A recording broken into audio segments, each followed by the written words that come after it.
Alhamdulillah wassalatu wassalamu ala Rasulillah wala haula wala quwwata illa billah. Amma ba'du.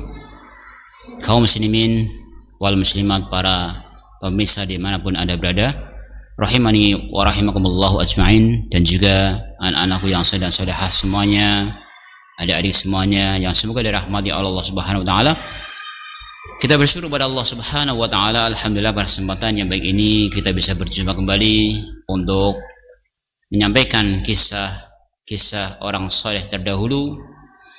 Kita sampaikan sahabat-sahabat Nabi Muhammad SAW untuk support kita semuanya agar kita lebih semangat dalam beribadah kepada Allah Subhanahu wa taala, berjuang di jalan Allah Subhanahu wa taala, dan meningkatkan keimanan kita.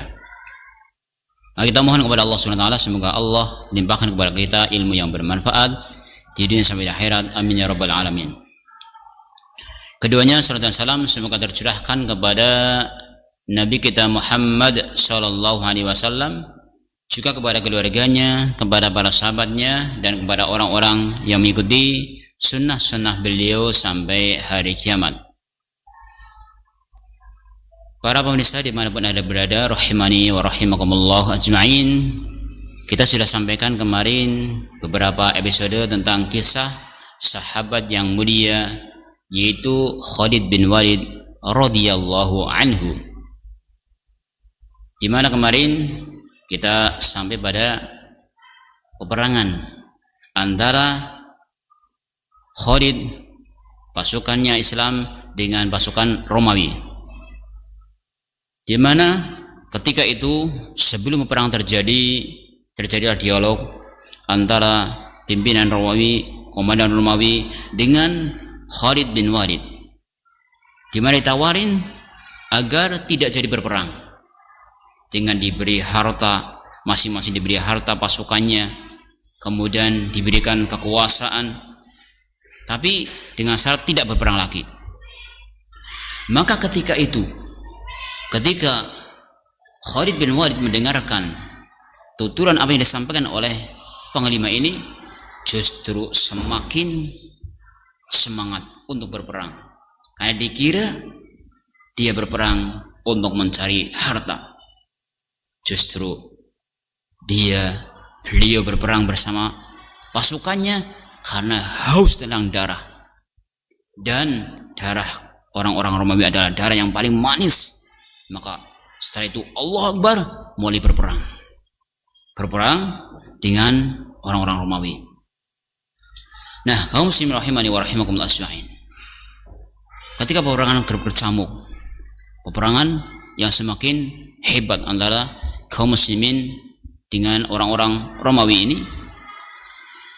saat pertemuan yang terjadi, ada seorang laki-laki yang datang kepada sahabat Abu Ubaidah bin Al-Jarrah, yang dia menyampaikan kepada beliau bahwa saya sudah bertekad akan mati syahid.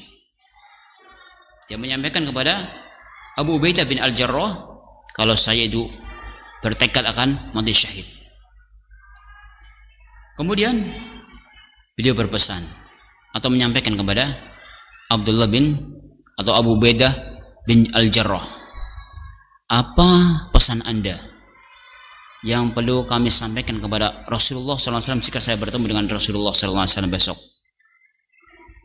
Maka Abu Ubaidah bin Al-Jarrah menyampaikan bahwa, sampaikan kepadanya, ya Rasulullah, sesungguhnya kami telah menemukan bahwa apa yang dijanjikan Allah kepada kami memang benar. Sampaikan kepada beliau bahwa apa yang dijanjikan oleh Allah Subhanahu wa taala dan Rasulnya itu benar. Sudah. Maka ketika mendengar tuturan kayak gitu, maka lelaki ini langsung melesat maju menyerang bagai anak panah lepas dari busurnya.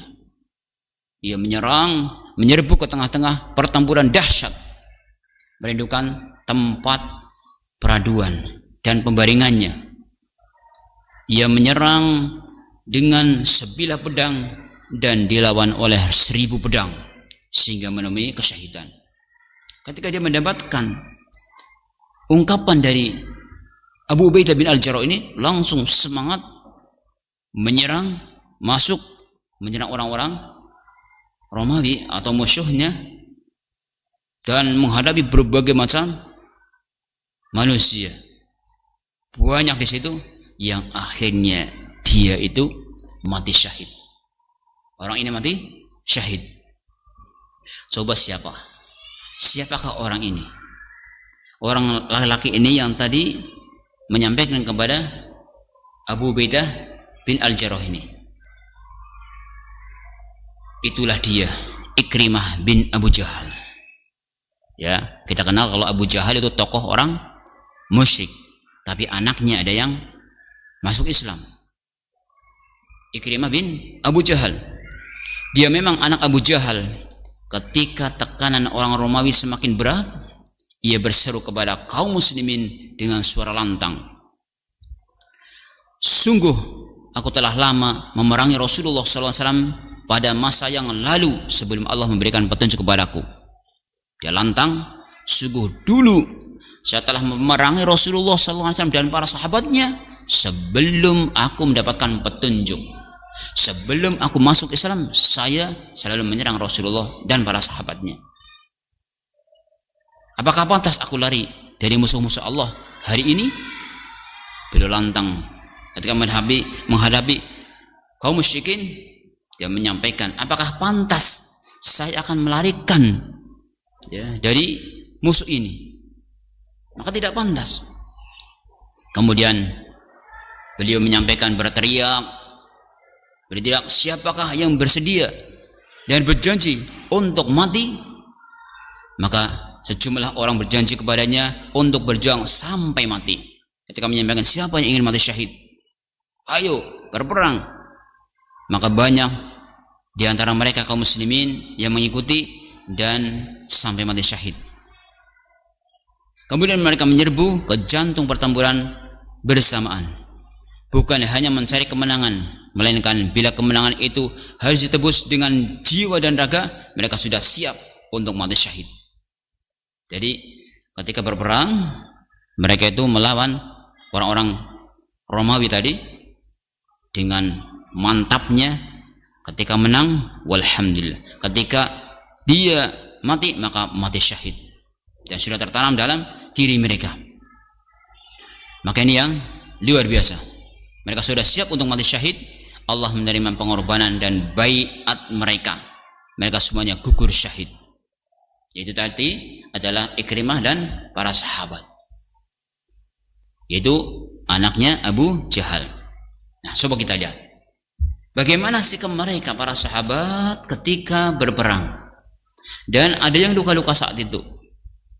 Ketika luka-luka tentunya membutuhkan bantuan, pertolongan seperti minum, ketika untuk menopang hidupnya. Tapi subhanallah, di antara mereka ketika mendapatkan air minum, dia berusaha mendahulukan temannya dulu. Dikasih air minum, coba kasihkan ke yang lain dulu, barangkali dia lebih membutuhkan daripada saya. Padahal dia tadi juga membutuhkan. Kemudian ketika dikasihkan yang satu, dibilang sama saja, coba kasihkan yang lainnya, barangkali dia lebih membutuhkan daripada saya. Begitu seterusnya. Antara sahabat satu dengan sahabat yang lain saling mengutamakan orang lain daripada dirinya sendiri. Subhanallah, ini pemandangan yang luar biasa. Maka Allah sebutkan dalam Al-Quran, wa yu'thiruna ala anfusihim walau kana bihim khassasah. Anak-anak semuanya coba. Ini adalah bagaimana sikap sahabat Nabi sallallahu alaihi wasallam yang luar biasa. Mereka mendahulukan orang lain daripada dirinya, padahal dalam kondisi yang dahsyat seperti itu, dalam kondisi yang genting, yang hampir meninggal. Anak-anak yang semoga dirahmati oleh Allah Subhanahu wa taala, itu bagaimana kondisi ketika peperangan. Bahkan yang luka-luka, mereka mendahulukan saudaranya. Ini pelajaran yang besar untuk kita semuanya agar kita bisa mengambil ibrah. Kemudian peperangan Yarmuk benar-benar tempat pengorbanan yang jarang ada tandingannya, di mana di antara monumen pengorbanan yang menakjubkan itu adalah monumen istimewa yang dibina oleh tekad baja yang melukiskan karya Khalid bin Al-Walid yang merahkan 100 tentaranya, lebih daripada itu. Jadi tentara yang dibawa oleh sahabat Khalid bin Walid itu hanya 100 orang. Hanya 100 orang. Kemudian mereka menyerbu sayap kiri Romawi yang jumlahnya tidak kurang dari 40.000 orang. Coba bayangkan, 100 melawan 40.000. Bisa dibayangkan, kalau 100 melawan 1.000 aja udah banyak enggak? Banyak apa tidak? 1.000 banyak. Sudah banding 10. Nah ini 40.000. Luar biasa. Tapi tekad yang kuat.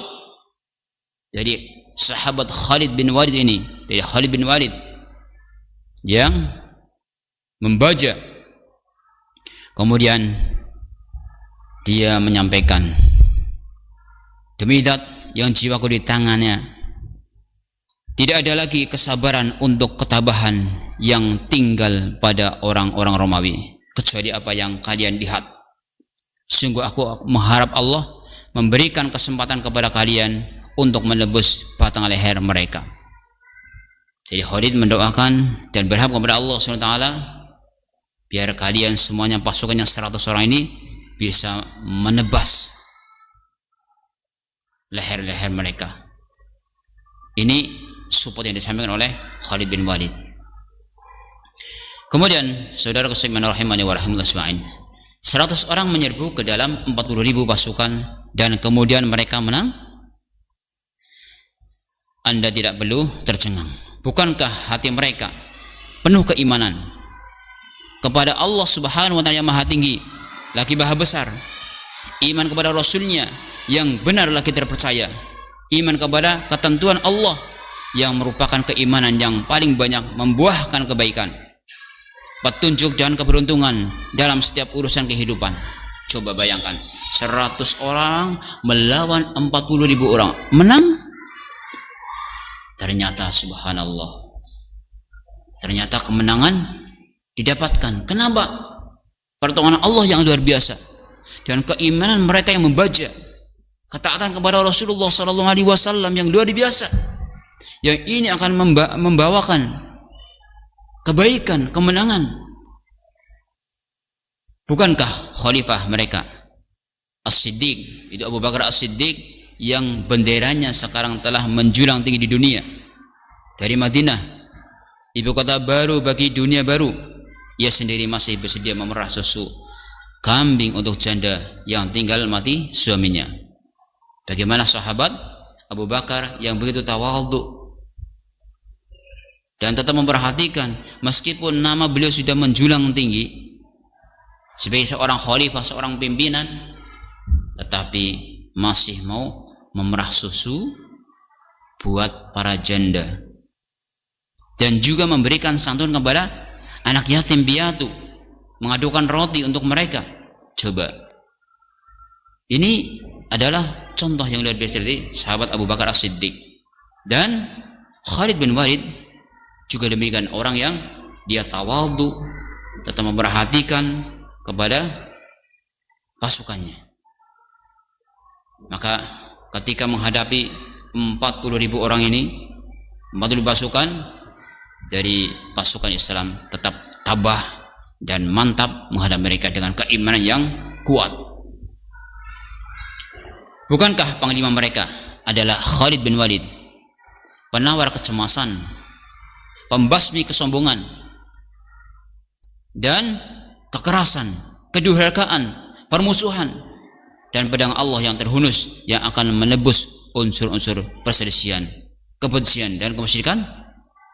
Ini kekuatan yang luar biasa yang Allah berikan kepada Khalid bin Walid, di mana dia akan memberantas kesombongan, kekerasan, kedurhakaan, kesyirikan, ditumpaskan oleh beliau.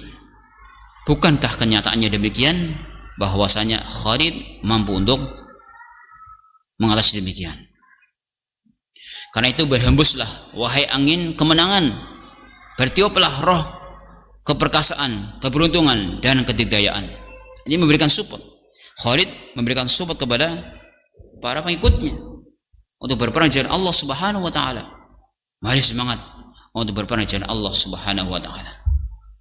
Itulah sosok sahabat Nabi sallallahu alaihi wasallam yang semangat dan pandai mengatur strategi perang dan memberikan support. Saudara sekalian rahimani wa rahimakumullah ajmain. Coba bagaimana kejeniusan Khalid bin Walid. Kejeniusan Khalid membuat kagum para panglima Romawi dan komandan pasukannya, yang mendorong salah seorang di antara mereka yang bernama Gorgias untuk mengundang Khalid pada saat peperangan berhenti agar berdialog dengannya. Coba, tadi sudah terjadi peperangan 100 orang melawan 40.000 orang, kemudian dan mengerikan sampai akhirnya dari kalangan Romawi ada salah seorang dari mereka, bahkan termasuk pimpinannya di sini, mengundang Khalid untuk berdialog saat istirahat. Apa dialognya coba? Apa dialognya antara pimpinan dengan Khalid bin Walid ini? Maka saat keduanya sudah bertemu, Panglima Romawi itu memulai percakapannya kepada Khalid. Ia mengungkapkan, Tuan Khalid, jujurlah Anda. Diajak untuk jujur. Jangan bohong. Jujurlah Anda kepadaku, jangan berbohong. Sebab orang merdeka tidak pernah berbohong. Apakah Allah telah menurunkan sebilah pedang kepada Nabi Anda dari langit? Apakah Allah sudah menurunkan sebilah pedang kepada Nabi Anda dari langit? Lalu pedang itu diberikannya kepada Anda? Ditanya. Karena pedangnya Khalid itu luar biasa. Sekali tebas sudah luar biasa. Hingga setiap Anda hunuskan, katanya, terhadap siapapun, pedang tersebut pasti membinasakannya, kata orang Romawi tadi. Apa jawab Khalid? Tidak, jawab Khalid. Terus tanya lagi, mengapa Anda dinamai pedang Allah? Berarti ini sudah dengar, orang Romawi sudah mengetahui kalau Khalid itu adalah pedang Allah. Sesungguhnya Allah telah mengutus Rasulnya, katanya. Jadi diceritakan, sesungguhnya Allah telah mengutus Rasulnya kepada kami, sebagian kami ada yang membenarkannya dan sebagian pula mendustakannya. Jadi Allah mengutus seorang Rasul, sebagian kami ada yang membenarkannya dan sebagian kami ada yang mendustakannya. Terus, aku dulunya termasuk orang yang mendustakannya, alias tidak percaya, bahkan memerangi Rasulullah dan para sahabatnya, sehingga akhirnya Allah menjadikan hati kami menerima Islam, sebagaimana yang sudah kita kisahkan sebelumnya. Awalnya Khalid memusuhi Islam, yang akhirnya masuk Islam dan menerima Islam. Kemudian setelah dia masuk Islam dan kembali, di mana dia mendapatkan petunjuk, Allah memberikan petunjuk kepada kami melalui Rasulnya. Lalu kami berjanji setia kepadanya. Khalid berjanji kepada Rasul untuk setia kepada Rasulullah. Kemudian Rasulullah mendoakanku dan beliau berkata kepadaku, engkaulah pedang Allah. Kata siapa? Kata Rasulullah. Rasulullah menyampaikan, engkau adalah pedang Allah di antara sekian banyak pedang-pedangnya. Maka itulah sebabnya aku diberi nama pedang Allah. Oh, gitu. Orang Romawi ini yang tadi ngajak dialog, padahal itu waktu peperangan, tapi pas istirahat Khalid dipanggil dialog. Oh begitu, kamu dapat julukan pedang Allah karena disampaikan oleh Rasulullah SAW. Engkau adalah Saifullah. Oh begitu. Akhirnya apa? Tujuannya apa? Untuk mentauhidkan Allah dan kepada Islam. Jadi untuk apa sekalian diseru olehnya? Untuk mentauhidkan Allah dan kepada Islam. Jadi Rasulullah SAW mengajak Khalid dan juga yang lainnya kepada Islam dan mentauhidkan Allah Subhanahu wa taala. Apakah orang-orang yang masuk Islam di zaman sekarang akan mendapatkan pahala dan gaya seperti Anda? Ini mulai tertarik. Ya. Si Panglima ini mulai tertarik. Panglima Romi mulai tertarik dengan obrolan dengan Khalid. Kalau misalnya saya masuk Islam, apakah saya mendapatkan ganjaran yang besar seperti Anda? Maka Khalid menyampaikan, beliau menyampaikan bahwasanya benar, bahkan lebih besar. Orang yang masuk Islam sekarang bahkan lebih besar.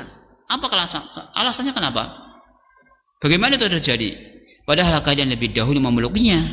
Ini ditanya, kok lebih besar? Bagaimana bisa terjadi? Maka Khalid menjelaskan, karena kami telah hidup bersama Rasulullah SAW. Jadi hidup bersama Rasulullah SAW. Kemudian kami telah melihat tanda-tanda kerasulan dan mukjizatnya. Jadi kalau orang yang beriman karena melihat Rasulullah SAW mendapatkan mukjizat, bagaimana praktek Rasulullah SAW, itu wajar. Karena dia langsung melihat Nabi SAW. Nah, ini orang-orang yang percaya kepada Nabi SAW, tidak melihat Nabi SAW, tapi mau beriman dan taat kepada Rasulullah SAW, berarti luar biasa. Nah, kita ya, atau kita semuanya yang masuk Islam, pada kita tidak melihat Nabi SAW, itu mendapatkan pahala yang besar. Maka bersyukur kepada Allah SWT yang Allah mudahkan kita untuk memeluk agama Islam ini. Kembali, jadi beliau menyampaikan bahwa karena kami telah hidup bersama Rasulullah SAW, kami telah melihat tanda-tanda kerasulan dan mukjizatnya, dan wajar bagi setiap orang yang telah melihat seperti yang kami lihat dan mendengar seperti yang kami dengar akan masuk Islam dengan mudah. Wajar ketika ada orang yang sudah melihat dan mendengar langsung, wajar kalau masuk Islam. Adapun kalian yang belum pernah melihat dan mendengarkannya, namun kemudian kalian beriman kepadanya atau kepada yang ghaib, maka pahala kalian lebih besar dan berlipat ganda bila kalian membenarkan Allah dengan hati ikhlas serta niat yang suci. Subhanallah. Jadi Khalid bin Walid ini menyampaikan kepada Panglima Romawi, kalau Anda masuk Islam dan kalian belum melihat Nabi SAW, kalian akan mendapatkan pahala yang lebih besar. Itu alasannya karena Anda tidak melihat. Coba kalau yang melihat wajar, tapi dengan syarat ketika Anda ikhlas dengan niat yang suci.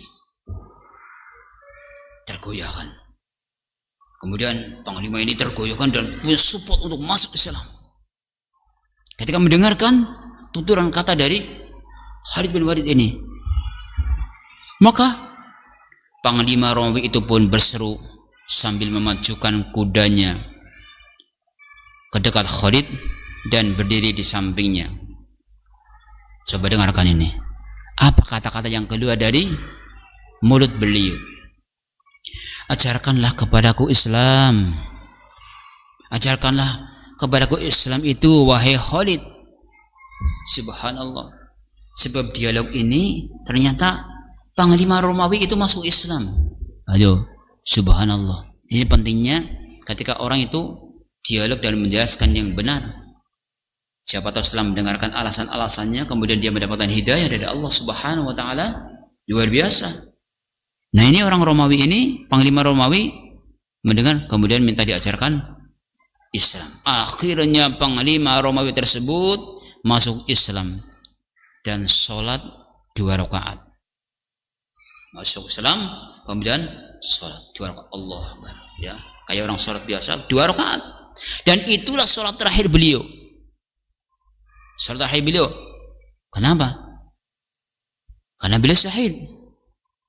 Jadi satu-satunya sholat yang disempat dilakukan oleh Panglima Romawi. Akhirnya tadi kan posisi istirahat, lagi perang istirahat, kemudian dilanjutkan peperangannya. Coba pertanyaan anak-anak semuanya, kira-kira Panglima Romawi ini sekarang di barisan orang Muslim atau orang-orang Romawi? Orang-orang kafir. Coba, dia sudah masuk Islam. Dia di barisan mana? Tentu dia akan masuk di barisan orang-orang Islam. Sekarang jadi masuk di barisan orang-orang Islam, berperang membela orang-orang Islam. Luar biasa. Coba bayangkan, subhanallah. Lagi berperang bisa berdakwah kemudian balik menjadi barisan orang Muslim. Akhirnya kedua pasukan itu mulai bertempur lagi. Panglima Romawi ya Gorgias itu sekarang berperang di pihak Muslim dan mati-matian menuntut syahid sampai ia mencapainya dan berbahagia mendapatkannya. Ini subhanallah, luar biasa. Padahal hanya beberapa menit bertemu dengan Khalid kemudian masuk dan ingin mati syahid setelah dia masuk Islam. Maka anak-anak sekalian yang semoga dirahmati oleh Allah Subhanahu wa taala, bersemangatlah untuk terus menjaga Islam, belajar terus dan terus perjuangkan Islam biar kita mendapatkan barokah dari Allah Subhanahu wa taala. Sekarang kami akan memaparkan suatu kebesaran hati manusia dalam suatu peristiwa termegah. Coba kondisi yang lagi sengit-sengitnya, lagi berperang berkecamuk, tiba-tiba ada peristiwa yang mengagetkan, mengejutkan Khalid bin Walid. Coba kira-kira apa? Perperangan lagi berkecamuk, tiba-tiba ada yang mengejutkan. Apa kira-kira? Ternyata Khalid itu mendapatkan surat dari khalifah yang baru, yaitu Umar bin Khattab. Yang isi suratnya itu intinya adalah, pertama, untuk pimpinan atau panglima dari kaum muslimin adalah Abu Ubaidah bin Al-Jarrah agar Khalid diganti. Yang kedua, kabar tentang telah meninggalnya Abu Bakar As-Siddiq. Maka ketika Khalid mendapatkan sepucuk surat dari utusan Umar bin Khattab, beliau pending dulu, disimpan dulu, belum dikabarkan kepada siapa? Abu Ubaidah bin Al-Jarrah, belum. Kemudian ketika itu dilanjutkan peperangan karena lagi semangat-semangatnya dan lagi gentingnya, bahkan sebentar lagi ada kemenangan. Maka dia diambil oleh Khalid bin Walid, lanjutkan peperangannya yang sampai akhirnya kemenangan diperoleh. Kemenangan diperoleh oleh kaum muslimin. Setelah itu tinggal Khalid bin Walid datang kepada Abu Ubaidah bin Al-Jarrah tadi, menyampaikan seperti halnya prajurit kepada panglima, lapor, kita sudah menang, alhamdulillah, ya, lebih seperti itu, ya. Kemudian Abu Ubaidah bin Al-Jarrah itu, kamu canda ini, candaan kamu. Ternyata bukan candaan. Setelah itu, ini Anda sekarang jadi panglima dan saya pengikutnya. Kemudian ini surat dari Umar bin Khattab, khalifah kita. Maka dengan lapang dada Khalid sudah serahkan semuanya kepada Abu Ubaidah bin Al-Jarrah.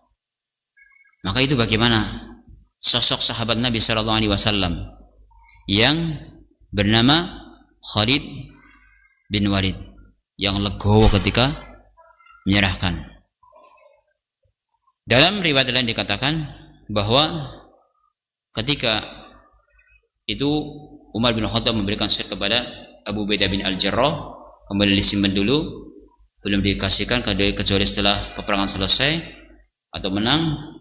Tapi intinya semuanya adalah bagaimana sikap Khalid bin Walid ketika beliau diperintahkan menyerahkan pimpinannya kepada Abu Ubaidah bin Al-Jarrah, dan beliau dengan senang hati dan legowo. Maka saudara muslimin rahimani wa rahimakumullah ajmain, dari sini terlihat bahwasanya Khalid bin Walid adalah pribadi yang jujur, dan beliau itu siap menjadi orang yang depan atau belakang. Dia jadi prajurit atau panglima sama saja, luar biasa, dan ini sebagai ibrah bagi kita semuanya. Jadi kata di sini, menjadi seorang panglima ataupun prajurit biasa itu sama saja baginya.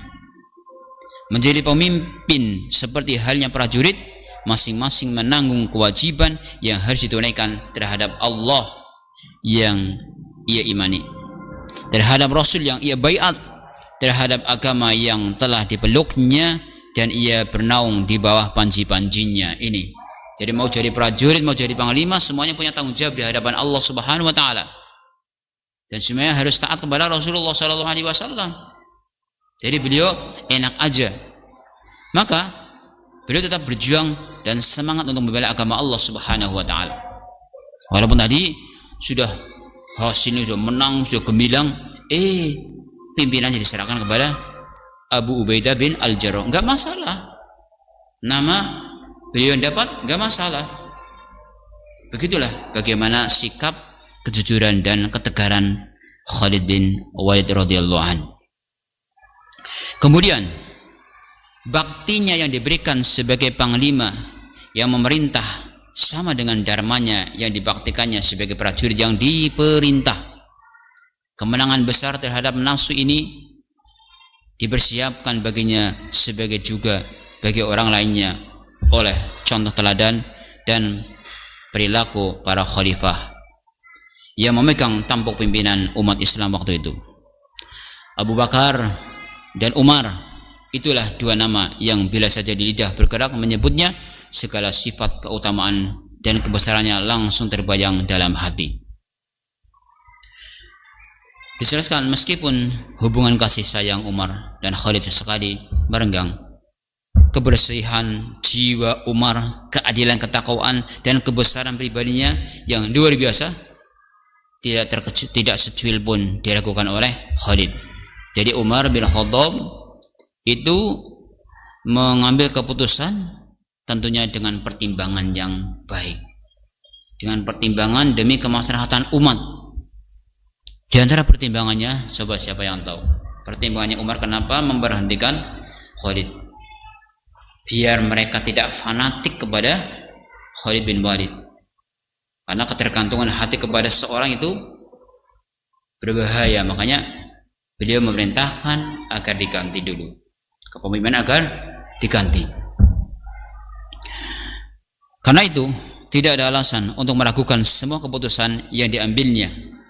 Karena hati nurani yang mengeluarkannya telah sampai ke puncak kesolehan, kelurusan, keikhlasan dan kejujuran, sejauh yang dapat dicapai oleh manusia yang berhati bersih dan terpimpin. Saudara sekalian rahimani wa rahimakumullah ajmain. Tak ada sedikit pun maksud jelek Umar terhadap pribadi Khalid itu. Jadi memang Umar bin Khattab berniat bagaimana biar orang-orang itu tidak fanatik kepada Khalid bin Walid. Saudara sekalian rahimani wa rahimakumullah ajmain.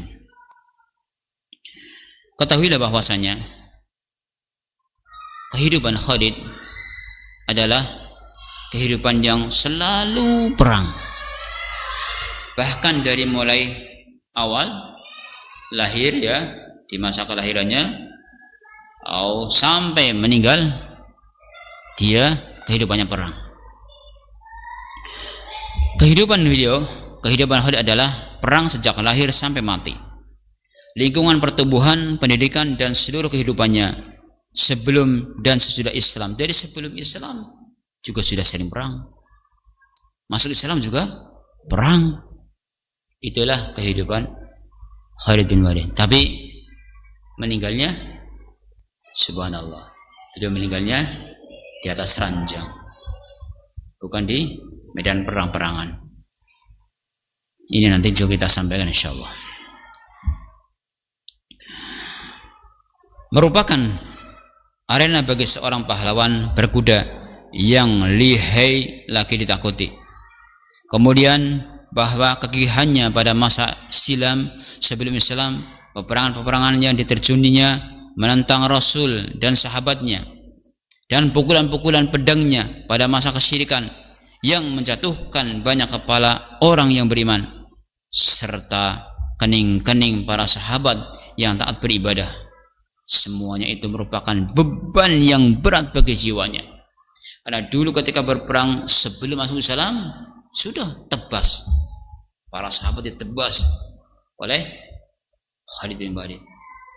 Maka beban berat untuk Khalid setelah masuk Islam, maka ingin membela dan ingin membalas bagaimana memerangi orang-orang kafir. Sekarang ia menjadikan pedangnya sebagai alat yang ampuh, penebus masa lalu. Bagaimana dengan pedangnya ini bisa menebus masa lalu yang dulu membunuh orang-orang Islam, sekarang akan membunuh orang-orang kafir. Dengan memancung habis segala tonggak kemusyrikan, berlipat ganda hebatnya dari apa yang telah pernah dilakukannya terhadap Islam. Anda tentu masih ingat bagaimana ketika sahabat Khalid bin Walid ini baru masuk Islam. Karena beliau ingat masa lalu, di mana peperangan yang dia ikuti, dan begitu semangatnya menebas banyak kaum muslimin. Ketika masuk Islam, beliau minta kepada Rasulullah SAW untuk apa? Masih ingat yang cerita kemarin? Untuk memintakan ampun kepada Allah Subhanahu wa taala. Padahal orang yang sudah masuk Islam itu akan diampuni, tapi Rasulullah SAW diminta oleh Khalid bin Walid sampai dia mengatakan, ya Rasulullah, mintakanlah ampunan atas semua tindakan menghalangi dari jalan Allah yang telah kulakukan. Mintakanlah ampunan kepada Allah atas semua tindakanku yang dulu telah kulakukan. Sekalipun Rasul SAW telah menjelaskan bahwa Islam telah memaafkan semua kesalahan masa lalu. Jadi dengan Islam dimaafkan kesalahan-kesalahan yang telah lalu. Tapi Khalid berusaha mendapatkan janji dari Rasulullah SAW saat ia masih hidup agar beliau memohonkan ampun kepada Allah Subhanahu wa taala. Jadi ini yang ditagih. Jadi Khalid meminta kepada Rasulullah SAW agar memintakan ampun kepada Allah Subhanahu wa taala atas segala perbuatannya di masa silam.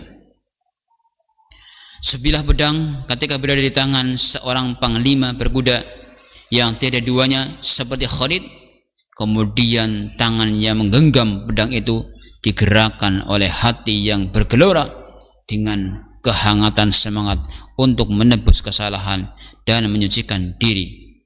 Jadi ketika ingat masa lalunya, dia tambah semangat dalam berperang membawa pedangnya, serta dipenuhi dengan pembelaan mutlak terhadap agama yang masih dikelilingi berbagai persenggolan jahat dan permusuhan.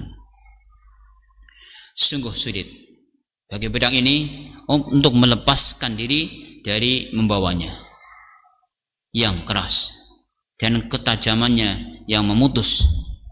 Beginilah keadaannya. Kita lihat pedang Khalid membuat kesukaran bagi pemiliknya.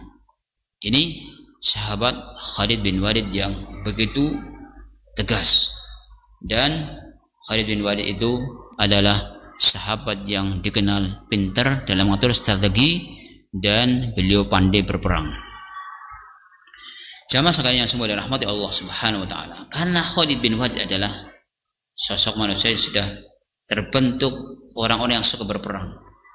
Orang yang suka berperang, suatu ketika Nabi SAW mengutus saat penaklukan kota Mekah, di mana dia disuruh posisikan sebagai dai, jangan sebagai prajurit. Nah, ternyata Khalid bin Walid di situ memposisikan sebagai prajurit sehingga ditebas orang-orang yang di depannya.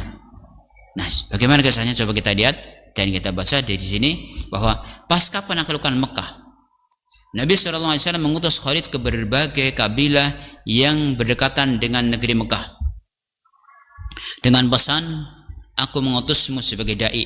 Ini Nabi menyampaikan, aku mengutusmu sebagai dai, bukan sebagai prajurit. Rupanya pedangnya itu telah menguasai dirinya, yang mendorongnya kepada perang atau mendorongnya sebagai peran sebagai seorang prajurit. Ini tadi suruh perannya sebagai dai, tapi ternyata pedangnya seakan mendorongnya sebagai prajurit. Dan terlepas dari peran seorang dai sebagai wasiat Rasulullah SAW kepadanya.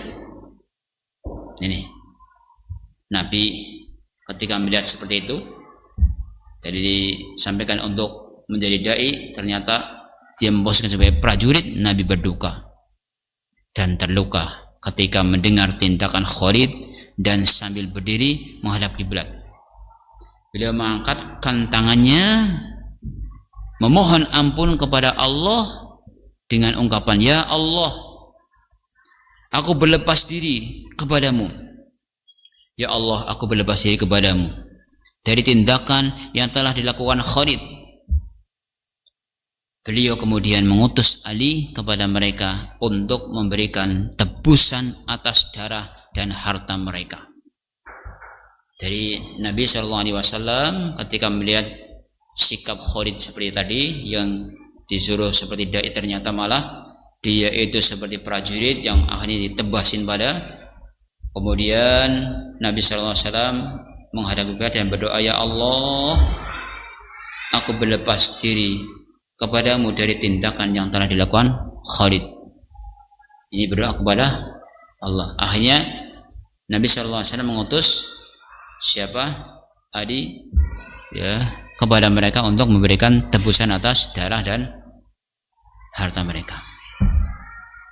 Kata orang, ini Khalid membela dirinya dengan alasan bahwa Abdullah bin Hudzafah As-Sahmi mengatakan kepadanya. Abdullah bin Hudzafah As-Sahmi mengatakan kepadanya, ini katanya. Jadi kenapa Khalid itu memposisikan sebagai apa tadi? Prajurit, padahal sebelum suruh jadi dai.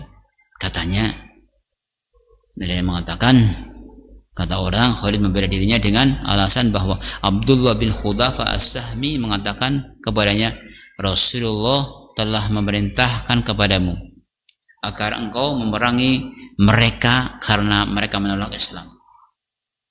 Jadi katanya dia mendapatkan pesan kayak gitu. Rasulullah memerintahkan kepadamu agar engkau memerangi mereka karena mereka menolak Islam. Nah, Khalid memiliki kekuatan yang luar biasa. Kekuatan itu mendorongnya sekuat-kuatnya untuk menghancurkan seluruh dunia, yang dunia lamanya, yang menyiksa hatinya. Kalaulah kita mau memahaminya,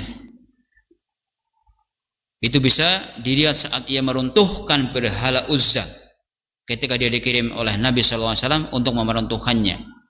Atau kita ingin lihat bagaimana Khalid menghancurkan dan semangatnya, bagaimana ketika Rasulullah SAW mengutus Khalid untuk menghancurkan berhala-berhala. Kalau kita lihat bagaimana ia menghancurkan bangunan batu tersebut, kita pasti menyaksikan seorang laki-laki seolah-olah sedang memerangi barisan tentara seluruhnya. Jadi berhala-berhala ditebas, dihancurkan semuanya oleh Khalid bin Walid ini, sehingga berantakan, hancur, ya, dihancurkan semuanya sampai berjatuhan. Dan Khalid mengatakan, ya Uzza, sekarang engkau diingkari dan tak disucikan lagi. Aku melihat Allah telah menghinakanmu. Dia menyampaikan, ya Uzza, engkau sekarang setelah diingkari dan tidak disucikan lagi, Allah telah menghinakanmu.